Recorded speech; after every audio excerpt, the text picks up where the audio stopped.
Assalamu alaikum, students. I hope that you all will be good, and I pray for you people also to be safe always from the current circumstances around the globe named because of corona. So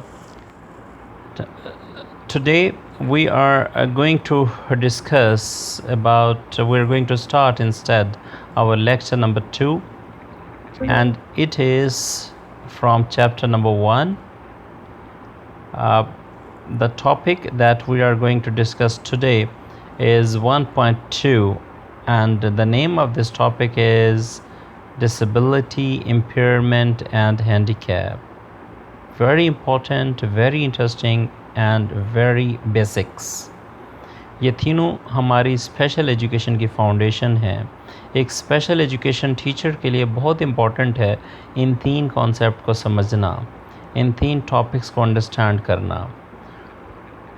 lecture start करने से पहले मैं आपको अपना subject name बताना चाहूँगा. हमारा जो सब्जेक्ट नेम है वो है management of physical challenge children, PCC, और ये आज का हमारा लेक्चर नंबर 2 है. इस कोर्स का जो सब्जेक्ट है वो है SPED 3132. अगर इस कोर्स के एजेंडा के हवाले से बात की जाए बिफ़ोर स्टार्टिंग द लेक्चर, सो इस कोर्स का जो एजेंडा है वो ये है कि जैसे ही हमारे ये लेक्चर ख़त्म होगा तो आप लोग यकीनन इस काबिल हो चुके होंगे. You people will be able to, number 1, to understand the difference between disability, impairment and handicap. आप लोग यकीनन, I am sure that you will be able to, आप इस काबिल हो चुके होंगे कि आपको डिसेबिलिटी, इम्पेयरमेंट और हैंडीकैप का बेसिक कॉन्सेप्ट क्लियर हो चुका होगा. Number 2, to recognize the students with the disability and impairment. आप यकीनन उन स्टूडेंट्स को जिनकी नीड्स डाइवर्स हैं हमारी सोसाइटी में, हमारे स्कूल्स में, हमारे घरों में, उन स्टूडेंट्स को यकीनन डिफरेंशिएट करने के काबिल हो जाएंगे जो इम्पेयरमेंट या डिसेबिलिटी की वजह से लेबल कर दिए गए हैं स्पेशल के. यकीनन आप इस काबिल हो चुके होंगे. Point number 3, you will be able to distinguish various conditions associated to children with special needs. अच्छा, ये जो पॉइंट नंबर 3 है ये बहुत इंपॉर्टेंट है कि चिल्ड्रन विद स्पेशल नीड्स को तो आपने आइडेंटिफाई कर लिया. अब उनके साथ जो वेरियस कंडीशन, जिन चैलेंजेस, जिन सिचुएशन के साथ वो कोप अप कर रहे होते हैं, आप उनको भी अंडरस्टैंड करना शुरू कर देंगे. मैंने लास्ट क्लास में आपको एक आइडिया दिया था और वो आइडिया 2004 के मुताबिक ही था. वहाँ से एक छोटा सा एक्सट्रैक्ट मैंने निकाला था कि आपने एज अ प्रोफेशनल काम करना है, और जहन में रखें जो प्रोफेशनल होता है वो हमेशा प्लानिंग करता है. किसी ने क्या खूब कहा था कि अगर कोई काम आपने करना है तो उस काम को अगर आप 100% सक्सेस कंप्लीशन पे लाना चाहते हैं तो it is important for you to make the planning for 80%. आप 80% तक उस काम की सिर्फ प्लानिंग करें, 20% काम वो खुद ब खुद हो जाएगा. सो ये जो हमारी डिस्कशन हो रही है ये आपके उस 80% प्लानिंग का हिस्सा है. आप खुद को प्रिपेयर कर रहे हैं. You are going to prepare yourself and this preparation will lead you people towards the success.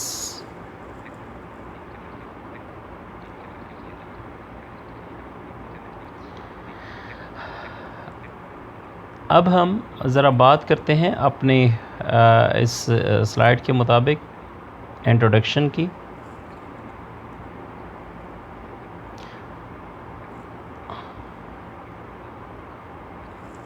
The world disability, impairment and handicap are often used interchangeably. ये जो डिसेबिलिटी है, इम्पेयरमेंट है या हैंडीकैप है, बहुत मिसअंडरस्टैंडिंग है लोगों के दरमियान कि एक ही जगह पे, एक दूसरे की जगह पे इनको यूज़ किया जा रहा होता है, हालांकि ये तीनों एक दूसरे से बहुत ज़्यादा मुख्तलिफ हैं, very different from each other.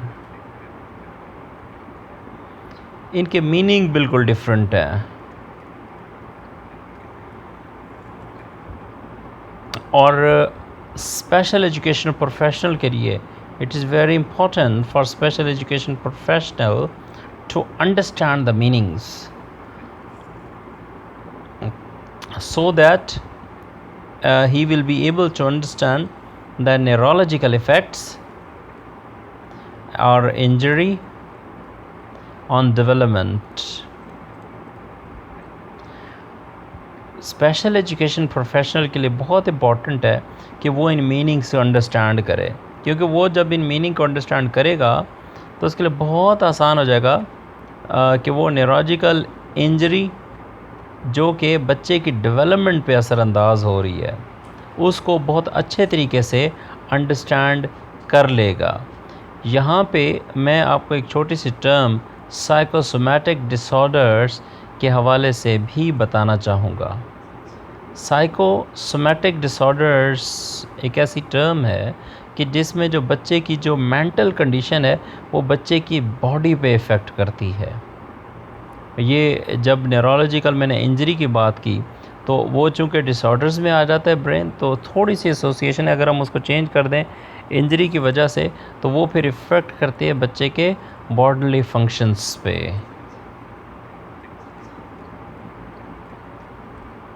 अच्छा, the most common cited definitions are those provided by the World Health Organization WHO के मुताबिक जो इसकी बहुत बेहतरीन किस्म की जो डेफिनेशंस प्रोवाइड की गई हैं, और ये WHO ने प्रोवाइड की थी 1980 में, 1980 में।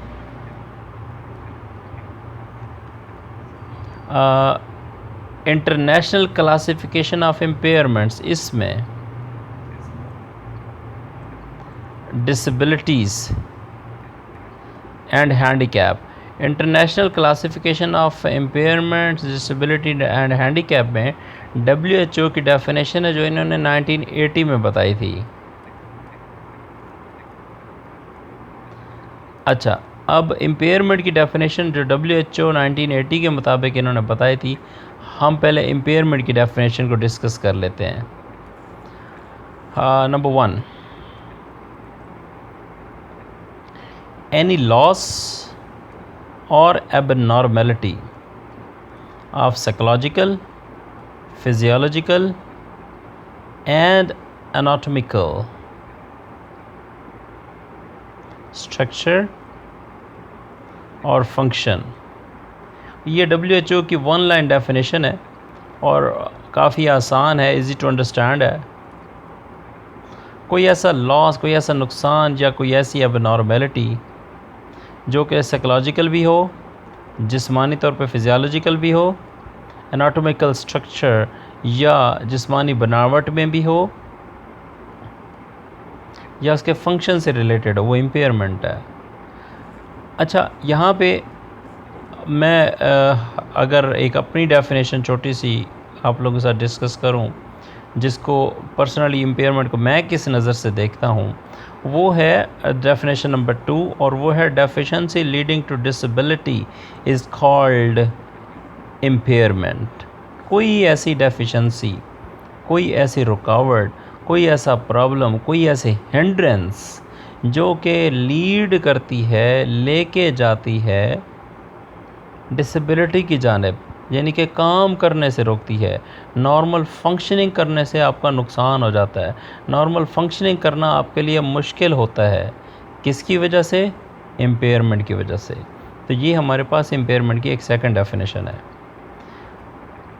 अच्छा, अब WHO 1980 के मुताबिक अगर हम डिसेबिलिटी की डेफिनेशन को डिस्कस करें तो डिसेबिलिटी की डेफिनेशन कुछ यूँ है, उसमें भी नंबर 1 पे है मेरे पास any restriction or lack resulting from an impairment of inability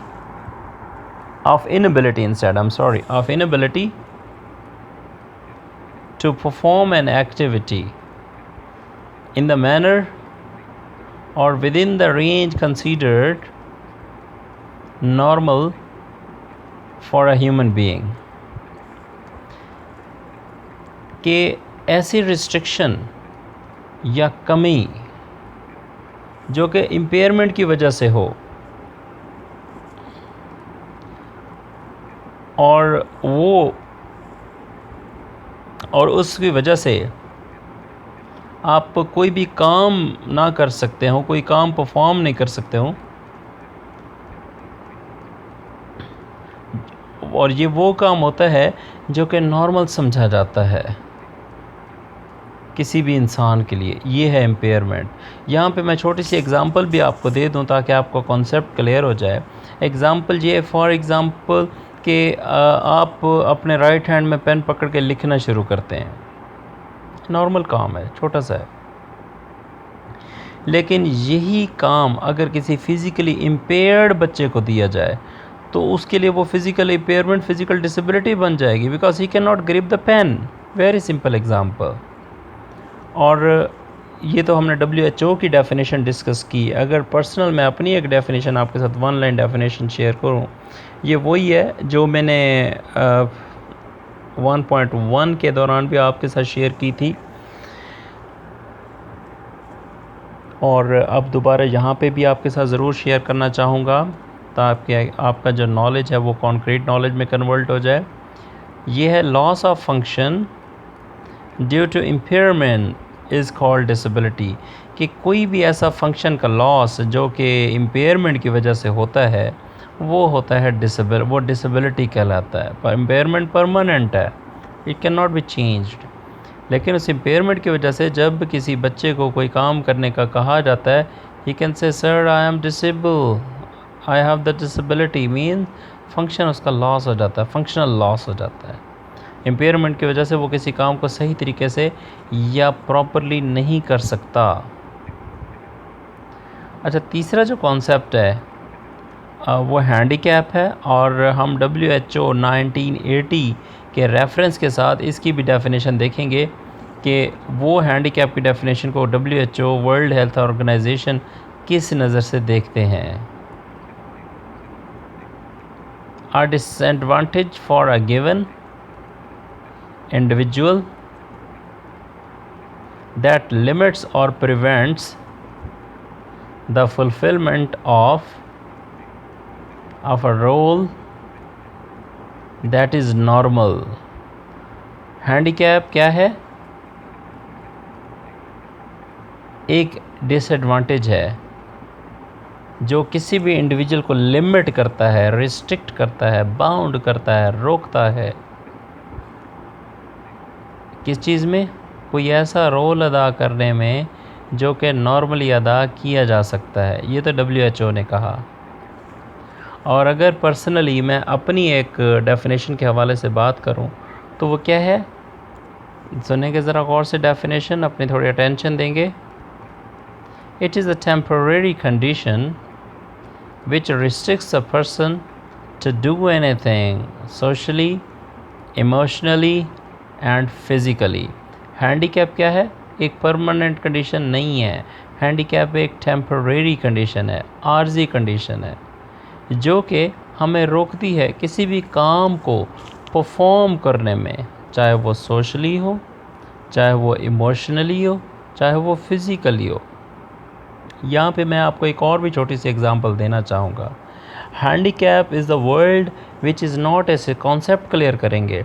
handicap एक ऐसा वर्ल्ड है, हैंडीकैप एक ऐसी टर्म है जो कि एसोसिएटेड नहीं है सिर्फ डिसेबिलिटी के साथ। लाजमी नहीं है कि जिसको इम्पेयरमेंट हो वो हैंडीकैप भी हो। Handicap is also associated. For example, मैंने अगर लाहौर से मुल्तान जाना है, मेरे पास गाड़ी नहीं है, आई एम हैंडीकैप, मैं हैंडीकैप हूँ। मैंने लेक्चर लेते हुए अपने नोट्स बनाने, मेरे पास बॉल पेन नहीं है, I have no writing material, I am handicap. So handicap के लिए इम्पेयरमेंट होना या डिसेबिलिटी होना इम्पॉर्टेंट नहीं है। मैं वैसे यहाँ पे मिक्सअप कर गया हूँ डिसेबिलिटी और इम्पेयरमेंट को, लेकिन आपको क्लियर कर दूँ दोबारा कि हैंडीकैप के लिए इम्पेयरमेंट का होना लाजमी नहीं है। जो हम लेबल करते हैं ना पर्सन विद डिसेबिलिटी, तो ये लाजमी नहीं है कि हर पर्सन विद डिसेबिलिटी हैंडीकैप हो, ये भी लाजमी नहीं है। हैंडीकैप एक टेम्परेरी कंडीशन है जो किसी के साथ भी एसोसिएट हो सकती है। अगर हम इसको आपकी जो फील्ड है फिज़िकली चैलेंज चिल्ड्रन, अगर हैंडीकैप को मैं उसके साथ एसोसिएटेड करना चाहूँ एज एन एग्ज़ाम्पल, तो मैं ज़रूर करना चाहूँगा ताकि आपका कॉन्सेप्ट क्लियर हो। फिज़िकली हैंडीकैप बच्चा अगर कॉन्जेनिटल इम्पेयरमेंट है, मतलब जब पैदा हुआ है बाय बर्थ ही उसके साथ फिज़िकल प्रॉब्लम है, तो हम कहेंगे इसको फिज़िकल इम्पेयरमेंट है। ऐसे ही है ना? Alright, that's good. So physical impairment है, और ये जो फिज़िकल इम्पेयरमेंट है इसकी वजह से जब उसको कहा गया कि आप ज़रा तेज़ चल के दिखाएं, हालांकि वो व्हील चेयर यूज़र है, अब वो डिसेबल भी हो गया, इज़ डिसेबल, कि अब ये फिज़िकली डिसेबल हो गया, दैट्स फाइन, ओके। अब फिज़िकली हैंडीकैप की उसकी कंडीशन क्या होगी? टेम्परेरी कंडीशन होगी। अब अगर उसको ये कहा जाए कि फॉर एग्ज़ाम्पल एक बच्चा है जिसको मोनोप्लेजिया है, उसका जो राइट हैंड है वो काम नहीं करता, सेरिब्रल पॉल्जी की कंडीशन है। सेरिब्रल पॉल्जी आने वाले दिनों में हम ज़रूर डिस्कस करेंगे what is cerebral palsy, what is CP, और इसके साथ इसकी जो एसोसिएशंस हैं वो क्या क्या हैं। लेकिन फ़िलहाल मैं आपको बता दूं कि उसको मोनोप्लेजिया है। मोनोप्लेजिया में उसका राइट हैंड या left hand, for example right hand काम नहीं कर रहा, पैरालाइज है। टीचर ने बच्चे को कह दिया कि ये इस पेन से आप कुछ लिख के दिखाएं। टीचर ने कहा बच्चे ने कहा I am physically disable. Teacher ने कहा लिख के दिखाएं, बच्चे ने जवाब दिया आई एम फिज़िकल डिसेबल, क्योंकि वो फिज़िकल इम्पेयरमेंट तो पहले था। अब जब टीचर ने उसको लिखने के लिए कहा, अब उसने कहा आई एम फिज़िकली डिसेबल। लेकिन जैसे ही वो टीचर ने उसको कोई ऐसी डिवाइस दे दी, कोई ऐसी मॉडिफिकेशन कर दी, और मॉडिफिकेशन आपको पता है स्पेशल एजुकेशन का खासा है, स्पेशल एजुकेशन का कोर है, सेंटर है मॉडिफिकेशन। टीचर ने जैसे ही उसको इस तरीके से मॉडिफिकेशन कर दी कि बच्चा उस पेन को पकड़ के लिखना शुरू हो गया, तो अब वो हैंडीकैप हो गया, टेम्परेरी कंडीशन। अब जो उसकी कंडीशन थी ना, वो जो डिसेबिलिटी वाली, वो ख़त्म हो गई, ठीक है। अब वो नॉर्मल बच्चों की तरह लिखना शुरू, क्योंकि टेम्परेरी कंडीशन जैसे ही ख़त्म होती है तो वो फिर कंडीशन रेफ़र हो जाती है जनाब इसको हैंडीकैप को। या एक बच्चा है फिज़िकली इम्पेयर्ड, मैं दूसरी एग्जांपल देना चाह रहा हूँ आपको ताकि आपको कॉन्सेप्ट क्लियर हो। एक बच्चा है जो फिज़िकली इम्पेयर्ड है, उसको उसका जो है ना ये कोई लेग उसकी काम नहीं करे, पोलियोमाइलाइटिस कह सकते हैं for example, poliomyelitis, physically impaired है। तो उसके वालिदैन ने बच्चे को कहा कि आप इसके साथ चल के दिखाएं, लेकिन उसने कहा मैं नहीं चल सकता, फिज़िकल डिसेबल्ड। अच्छा, वो ये वाली कंडीशन उसकी हैंडीकैप की भी है, यही कंडीशन। जब उसने कहा कि मैं नहीं चल सकता, ना चलना उसकी डिसेबिलिटी है, और उस ना चलने की वजह से उसका इनकार करना वो उसकी हैंडीकैप कंडीशन है। और इस हैंडीकैप कंडीशन को, उसकी डिसेबिलिटी को ख़त्म करने के लिए जब उसको कोई ऐसी वॉकिंग डिवाइस दे दी जाए, कोई उसके असिस्टिव डिवाइस दे दी जाए, कोई ब्रेसेस दे दिए जाएँ, कोई जो है ना कोई इस तरह का कोई ऐसा प्रोस्थेटिक दे दिया जाए कि जिससे वो बच्चे की जो लेग की जो शॉर्टनेस है, उसकी टांग का जो छोटापन है, वो कुछ बेहतर हो जाए और वो उसकी जानिब से चलना शुरू हो जाए। फिज़िकली इम्पेयरमेंट ज़रूर होगा वो बच्चा, लेकिन उसकी जो हैंडीकैप कंडीशन है सिर्फ इस छोटी सी डिवाइस प्रोवाइड करने की वजह से ख़त्म होगी, क्योंकि पहले वो हैंडीकैप था, जैसे ही उसने एक्सक्यूज़ किया कि आई कैन नॉट वॉक, अब जैसे ही उसको असिस्टिव डिवाइस दी गई, अब वो चलना भी शुरू हो गया, तो वो जो हैंडीकैप कंडीशन थी वो ख़त्म हो गई। तो ये है हमारे पास थोड़ी सी अंडरस्टैंडिंग इसके हवाले से, हैंडीकैप के हवाले से। मुझे उम्मीद है कि आपको ये कॉन्सेप्ट क्लियर हो चुका होगा। अब हम थोड़ी सी मोर, एक मेरे पास नेक्स्ट पॉइंट है मोर डिस्क्रिप्शन के नाम से। ये स्लाइड में आपके सामने आया होगा मोर डिस्क्रिप्शन, हम ज़रा इसकी बात कर लेते हैं। ट्रेडिशनली क्या यूज़ किया जाता है? Impairment refers to a problem to a structure. Impairment traditionally एक बात की जाती है कि स्ट्रक्चर में जो प्रॉब्लम है वो इम्पेयरमेंट है, और ये जो इम्पेयरमेंट है ये किसी ऑर्गन ऑफ द बॉडी के साथ भी एसोसिएटेड है। और डिसेबिलिटी क्या है? Disability is a functional limitation. Okay, हम इस पे एग्री करते हैं, ये चीज़ हम थोड़ी देर पहले कह चुके हैं। अच्छा, डिसेबिलिटी क्या है? Functional limitation with regard to a particular activity, particular activity से रिलेटेड भी है। ओके, ये भी हम डिस्कस कर चुके हैं। And handicap refers to disadvantages in filling a role in a life relative to a peer group। अपने ही एज फैलो के साथ नॉर्मल लाइफ में कोई भी रोल परफॉर्म करने से इनकार करना, कासिर होना, हैंडीकैप की कंडीशन में फॉल होता है।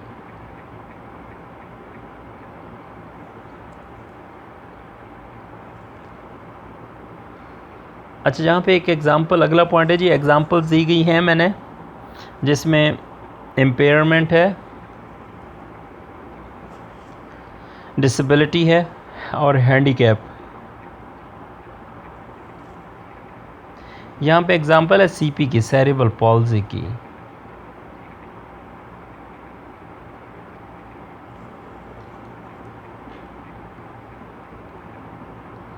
David is a 4-year-old child who has a form of cerebral palsy, CP, called spastic diplegia. David एक 4 साल का बच्चा है जिसको स्पेस्टिक डायप्लीजिया है, और स्पेस्टिक डायप्लीजिया वीक मसल्स को कहते हैं, और ये सेरेब्रल पॉल्जी में फॉल करता है। अच्छा, स्टिफनेस ऑफ मसल्स भी है इसमें ना, तो डेविड की जो लेग्स हैं वो स्टिफ्ड मसल्स के साथ हैं, टाइट मसल्स के साथ हैं, एंड डिफ़िकल्ट टू मूव, जिसमें उससे चलने फिरने में बहुत प्रॉब्लम रहता है। ही कैन नॉट स्टैंड और वॉक, वो खड़ा भी नहीं हो सकता और चल भी नहीं सकता। अब आगे इम्पेयरमेंट का एक पॉइंट दिया गया है, the inability to move the legs easily at the joints and inability to bear weight on the feet is an impairment। impairment क्या है? legs easily move करना joint से, और फिर उन legs पे वज़न को, अपने ही वज़न को बर्दाश्त करना impairment में फॉल करता है।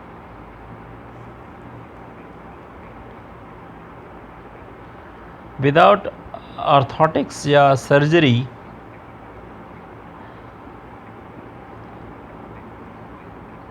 डेविड का जो इम्पेयरमेंट लेवल है वो इंक्रीज़ होता है, क्योंकि एक मखसूस अरसे के बाद उसके जो मसल्स हैं उसमें मज़ीद वीकनेस, मज़ीद वो जो है ना प्रॉब्लम स्टार्ट होता है। और ये वक्त ऐसा है कि जिसमें बच्चे को, डेविड को हिप लोकेशन, डिसलोकेशन, डिस्प्लेसमेंट का भी सामना कर पड़ सकता है। अच्छा, डेविड की जो ग्रोथ की वो डेवलपमेंट है, बोन्स की जो ग्रोथ है वो बिल्कुल ना होने के बराबर है। डेविड की इम्पेयरमेंट के हवाले से एज सच कोई इम्पेयरमेंट ट्रीटमेंट भी नहीं है। डिसेबिलिटी की बात करते हैं। Inability to walk is a disability and it refers to David. David चूँकि वॉक नहीं कर सकता इसलिए ये उसकी इनएबिलिटी और ये डिसेबिलिटी में आता है। अब डेविड का जो लेवल ऑफ डिसेबिलिटी है, it can be improved with physiotherapy and special equipment. This is very surprising and this is good news also. David के जो डिसेबिलिटी लेवल है उसको रिड्यूस किया जा सकता है सिर्फ दो चीज़ों की मदद से। एक स्पेशल इक्विपमेंट प्रोवाइड किया जाए उसको, और फिजियोथेरेपी की अगर एक रूटीन स्टार्ट हो, अगर टाइमली उसकी फिजियोथेरेपी करा दी जाए तो डेविड का ये जो डिसेबिलिटी परमानेंट तो रहेगी, लेकिन जो डिसेबिलिटी का इशू है वो ख़त्म हो जाएगा। For example if he learns to use a walker, अगर डेविड ये सीख लेता है कि वॉकर कैसे यूज़ करनी है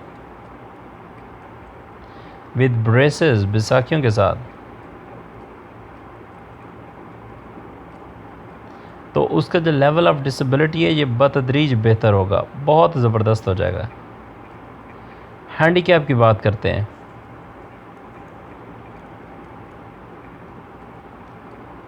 David's cerebral palsy is handicapped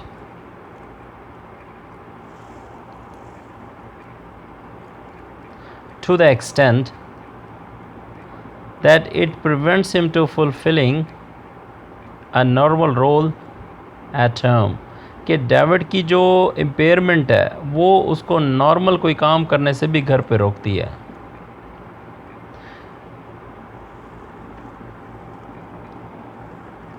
in pre school also, David जब प्री स्कूल में था, नर्सरी या किंडरगार्टन, तो वहाँ भी जो उसके नॉर्मल जो पीयर ग्रुप थे, नॉर्मल जो एज फेलोज थे, वो जो स्कूल एक्टिविटीज़ करते उसमें भी डेविड का रोल नहीं था क्योंकि वो हैंडीकैप था। हाँ, अगर वहाँ पे उसको कोई स्पेशल डिवाइसेस प्रोवाइड की जाती तो उसकी ये कंडीशन हैंडीकैप वाली ख़त्म हो जाती है। डेविड का जो लेवल ऑफ हैंडीकैप है वो माइल्ड लेवल तक है, इतना सवेयर नहीं है।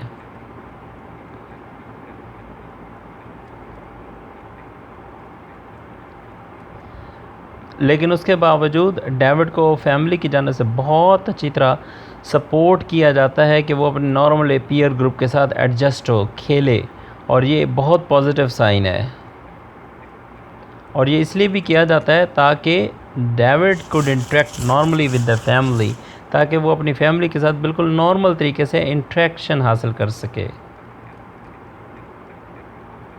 And participate fully in community and family activity.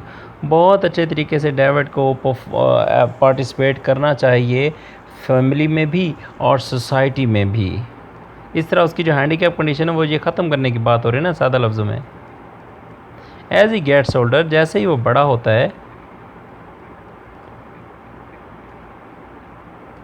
तो उसकी हैंडीकैप कंडीशन उस वक्त भी बढ़ जाएगी कि जब मखसूस किस्म के खेल खेले जाते हैं। फॉर एग्ज़ाम्पल क्रिकेट, नॉर्मल बच्चे उसकी एज के खेल रहे हैं, लेकिन यहाँ पे उसकी हैंडीकैप की कंडीशन बढ़ जाएगी क्योंकि जितना बड़ा होगा उतना उसके लिए हैंडीकैप के जो क्वेश्चंस हैं या प्रॉब्लम हैं बढ़ते जाएंगे।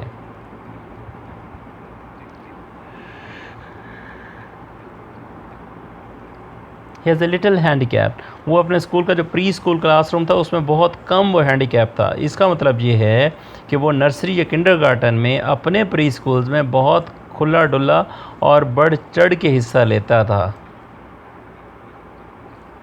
दो ही नीड सम असिस्टेंस, अगरचे उसको कोई ना कोई हेल्प की ज़रूरत चाहिए थी, और उसके लिए यकीनन क्लास में टीचर्स असिस्टेंट मौजूद होते हैं ना। और ये असिस्टेंट किस लिए चाहिए होती थी कि क्लासरूम के अंदर उसने मूव कैसे करना है, और ये उस वक्त ज़रूरी होता था मूवमेंट जब किसी एक एक्टिविटी से उसको बाहर की जानिब मूव कराया जाता। आउटसाइड एक्टिविटी मतलब क्लासरूम के अंदर भी होती थी, क्लास के बाहर भी होती थी। क्लास के अंदर मूव करने के लिए तो वो क्लास अटेंडेंट मौजूद था ना उसके साथ, टीचर असिस्टेंट के तौर पे, लेकिन क्लास से बाहर जाने के लिए definitely this was the question for David.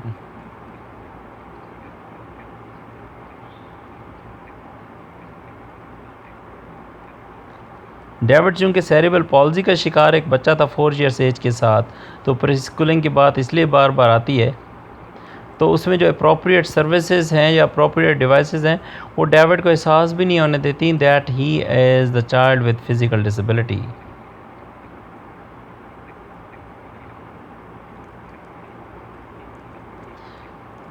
Learning disabilities के हवाले से भी आपको एग्जांपल देना चाहूँगा ज़रूर।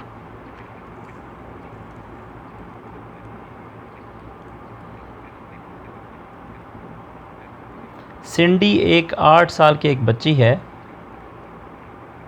Who has extreme difficulty with reading, जिसको शदीद किस्म का रीडिंग प्रॉब्लम है।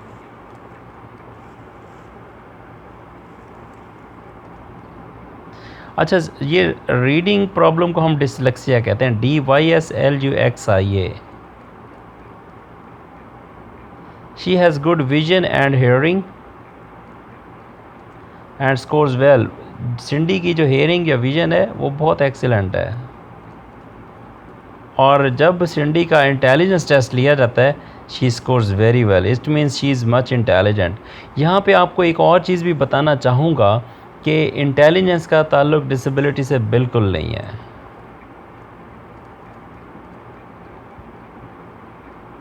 वो मुख्तलिफ़ रीडिंग प्रोग्राम्स में भी पार्टिसिपेट करती है और मुख्तलिफ़ स्कूल्स भी विज़िट करती है।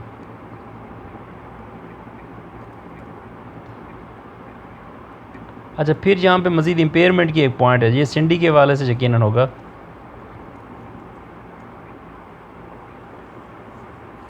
अच्छा, अगर इसमें कोई किसी भी तरह की कोई ब्रेन इंजरी या कुछ इस तरह का मेल फॉर्मेशन आइडेंटिफाइड तो नहीं हुई? अच्छा, उसके बावजूद कुछ ना कुछ इम्पेयरमेंट ऐसी है जो सिंडी के साथ एसोसिएटेड है, और ये इम्पेयरमेंट ऐसी है जो उसकी विजुअली या उसकी जो विज़न है या ऑडिटरी जो इन्फॉर्मेशन है उसको यकीनन इन्फ्लुएंस करती है। और ये इम्पेयरमेंट क्या हो सकती है कि जनाब मुख्तलिफ़ सिम्बल्स के साथ मुख्तलिफ़ साउंड्स को एसोसिएट करना। फॉर एग्ज़ाम्पल, अगर सिंडी की ही एग्ज़ाम्पल ली जाए, inability to read is a disability. कोई भी चीज़ रीड ना कर सकना एक बहुत बड़ी डिसेबिलिटी है। अच्छा, डिसेबिलिटी को भी इम्प्रूव किया जा सकता है मुख्तलिफ़ तरह के टीचिंग मेथड से। वेरी सिंपल टेक्निक है, बहुत अच्छे अच्छे टीचिंग मेथड्स हैं, और ये टीचिंग मेथड ऐसे हैं जो सिंडी के लिए बहुत ज़्यादा इफ़ेक्टिव साबित हुए हैं।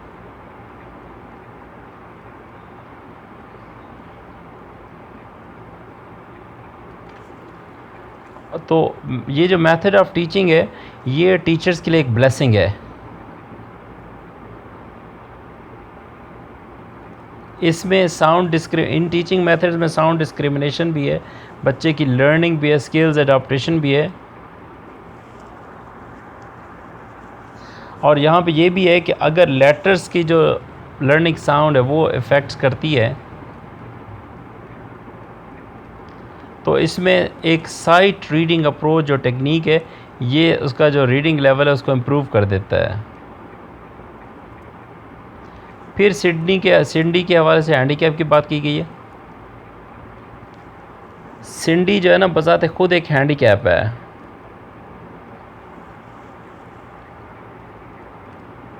सिंडी के बाकी क्लास के लोग तो क्लास 3 से प्रमोट हो जाते हैं, लेकिन सिंडी क्लास 3 में ही फेल हो जाती है। तो सिंडी की जो कंडीशन है दिन ब दिन मज़ीद उसे हैंडीकैप कंडीशन की तरफ लेके जा रही है।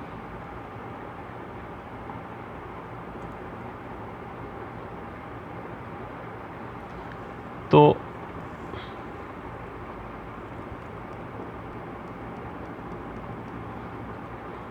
यहाँ पे हम चूँकि सिंडी की बात कर रहे हैं, बाकी बच्चों की निस्बत अगर सिंडी का कंपैरिजन किया जाए तो सिंडी बज़ाते खुद एक हैंडीकैप है।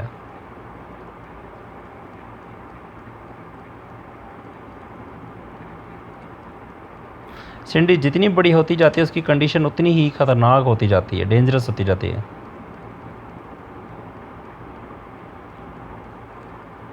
और ये उस वक्त तक रहेगा जब तक सिंडी को पढ़ाने के लिए बहुत अच्छी टीचिंग टेक्निक या बहुत अच्छे टीचर मिल नहीं जाते। अगर सिंडी का जो लेवल ऑफ डिसेबिलिटी है वो सवेयर में टर्न हो जाता माइल्ड की बजाय, तो वो ज़िंदगी में कभी भी ठीक तरह से पढ़ना नहीं सीख सकेगी। ये बहुत लेस हैंडीकैपिंग है कि सिंडी बासानी अपनी क्लास के लेक्चर्स को रिकॉर्ड कर लेती है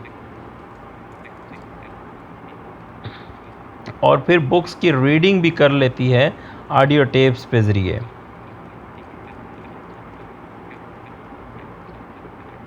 अच्छा, एलिमेंट्री स्कूल्स में इस तरह की जो कोशिश है वो उसको उसमें हैम्पर नहीं करती उसकी जो एफिशिएंसी है। अच्छा, सिंडी के जो अदर एकेडमिक एरियाज़ हैं वो उसके हैंडीकैप कंडीशन को मज़ीद बढ़ाते हैं, मतलब उसको वो हौसला मिलता है जिसकी वजह से सिंडी एक बहुत अच्छी स्टूडेंट बनती है। तो ये हमारे पास अंडरस्टैंडिंग है डिसेबिलिटी, इम्पेयरमेंट और हैंडीकैप के हवाले से, जो कि एक स्पेशल एजुकेशन टीचर बहुत अच्छे तरीके से रख सकता है, उसको अंडरस्टैंड कर सकता है और उसको अप्लाई भी कर सकता है।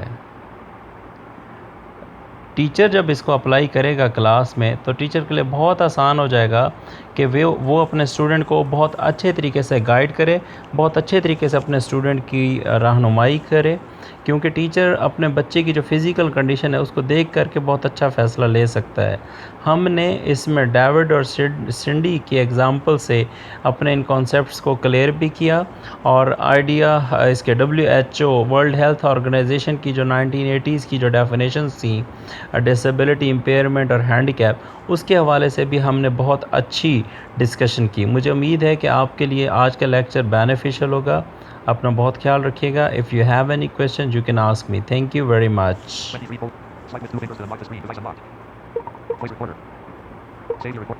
Cancel button.